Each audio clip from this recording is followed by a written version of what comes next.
Assalamualaikum warahmatullahi wabarakatuh. Nama saya Azirah Prasilia. Pada kesempatan kali ini, saya akan menjelaskan materi tentang ambiguitas dan perubahan makna. Selamat menyaksikan.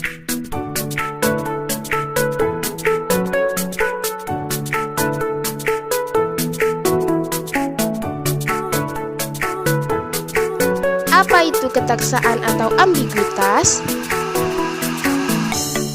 Menurut Wikipedia, ambiguitas adalah kemampuan mengekspresikan lebih dari satu penafsiran. Ambiguitas umumnya berbeda dengan ketidakjelasan. Ambiguitas berasal dari kata ambigu, artinya sifat atau hal yang berarti dua, ketidaktentuan, kemungkinan adanya makna yang lebih dari satu atas suatu karya sastra, dan kemungkinan adanya makna lebih dari satu di sebuah kata, gabungan kata, atau kalimat. Ini adalah berdasarkan KBBI. Ambiguitas dalam komunikasi dapat terjadi baik menggunakan bahasa lisan maupun tertulis. Keambiguan adalah kegandaan arti kalimat yang diucapkan si pembicara sehingga meragukan atau sama sekali tidak dipahami si pendengar. Ambiguitas muncul bila kita sebagai pendengar atau pembaca sulit menangkap pengertian yang kita baca atau yang kita dengar. Ambiguitas dapat timbul dalam berbagai variasi tulisan atau tuturan. Kempson menyebutkan 3 bentuk utama ambiguitas, yaitu yang berhubungan dengan 1 fonetik, 2 gramatikal, dan 3 leksikal. Ambiguitas fonetik. Ambiguitas pada tataran fonetik muncul akibat berbaurnya bunyi-bunyi bahasa yang dilafalkan. Kata-kata yang membentuk kalimat jika dilafalkan terlalu cepat dapat mengakibatkan keraguan maknanya. Misalnya, kata beruang yang berarti mempunyai uang atau nama binatang. Mengukur yang berarti mengukur panjang atau memarut kelapa. Ambiguitas fonetik terjadi pada waktu pembicara melafalkan ujarannya. Oleh karena itu, untuk menghindari munculnya ambiguitas, si pendengar bisa memohon kepada pembicara untuk mengulangi apa yang diujarkannya. Ambiguitas gramatikal. Ambiguitas gramatikal muncul pada tataran morfologi dan sintaksis. Pada tataran ini, ambiguitas dapat dilihat dari 2 alternatif. Alternatif yang pertama adalah ambiguitas yang disebabkan oleh peristiwa pembentukan kata secara gramatikal. Pada tataran morfologi yang mengakibatkan perubahan makna.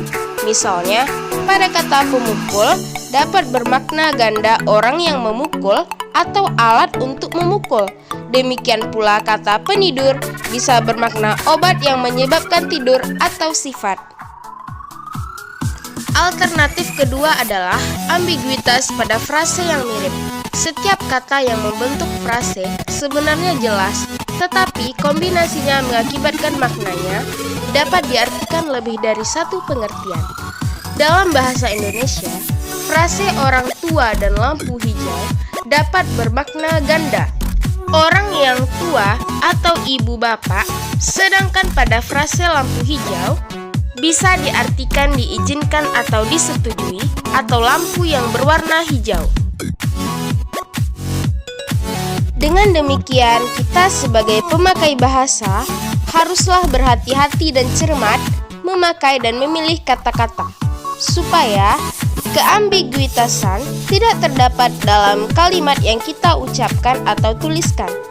Dalam kalimat, kopi itu terminum oleh saya, tas itu terbawa oleh saya.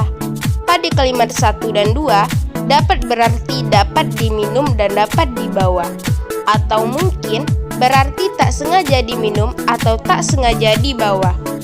Begitu juga kata-kata seperti termakan, terangkat, tertulis, tergambar, dan lain-lain dapat menghasilkan ambiguitas. Ambiguitas leksikal. Dalam tataran leksikal, ambiguitas dapat dilihat dari 2 sisi. Segi pertama, adanya gejala polisemi. Misalnya, kata haram dalam bahasa Indonesia dapat bermakna 1. Terlarang, tidak halal. Haram hukumnya apabila makan daging babi. Suci, tidak boleh dibuat sembarangan. Tanah haram atau Masjidil Haram itu adalah semulia-mulia tempat di bumi. Segi kedua adalah homonim, yaitu kata-kata yang sama bunyinya. Dalam bahasa Indonesia bisa berarti dapat atau racun. Pukul berarti jam atau ketuk. Segi kedua ini tidak menimbulkan ambiguitas apabila dilihat penggunaannya dalam konteks. Jadi, apa kesimpulan ambiguitas yang kita dapatkan? Ambiguitas adalah kegandaan arti kalimat yang diucapkan oleh si pembicara sehingga meragukan atau sama sekali tidak dipahami oleh si pendengar. Begitupun dalam bahasa tulisan. Ambiguitas dapat timbul dalam berbagai variasi tulisan atau tuturan. 3 bentuk ambiguitas antara lain fonetik, gramatikal, dan leksikal. Ambiguitas dalam bahasa tulisan, apapun ragamnya diharamkan, kecuali fiksi, karena fiksi ditulis oleh penyairnya dengan ego ekspresinya. Tulisan fiksi tidak semata-mata menginformasikan sesuatu kepada pembacanya, melainkan bertujuan menyucikan batin atau katarsis. Katarsis dalam wacana literer bukan sesuatu yang diharamkan, sebab katarsis bertalian erat dengan salah satu fungsi bahasa, yaitu fungsi emotif. Indikator yang kedua adalah perkembangan makna. Apa itu perkembangan makna? Perkembangan makna meliputi segala hal tentang perubahan makna, baik yang meluas, menyempit, atau bergeser. Perkembangan ini sejalan dengan perkembangan penuturnya sebagai pemakai bahasa. Pemakai bahasa yang mewujudkan bahasa dalam bentuk kata dan kalimat. Dalam hal ini, mereka menggunakan kata-kata dan kalimat baik dengan menambah, mengurangi, atau mengubahnya. 1. Perubahan makna. Faktor-faktor yang menyebabkan perubahan makna yaitu faktor kebahasaan, faktor kesejarahan, faktor sosial, faktor psikologis, pengaruh bahasa asing, kepentingan akan kata-kata baru. Proses yang mengakibatkan perubahan makna. Hubungan sintakmatik, rumpang di dalam kosakata, perubahan konotasi, peralihan dari pengacuan yang konkret menjadi abstrak, sinestesia, dan penerjemahan harfiah.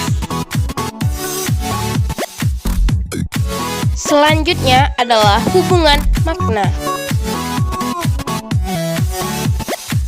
Macam-macam hubungan makna: sinonim, antonim, polisemi, homonim, hiponim dan hipernim, homograf, homofon, dan metonimia.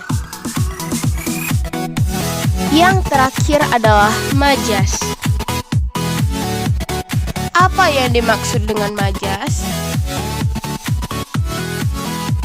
Majas adalah pemanfaatan kekayaan bahasa, pemakaian ragam tertentu untuk memperoleh efek-efek tertentu yang membuat sebuah karya sastra semakin hidup.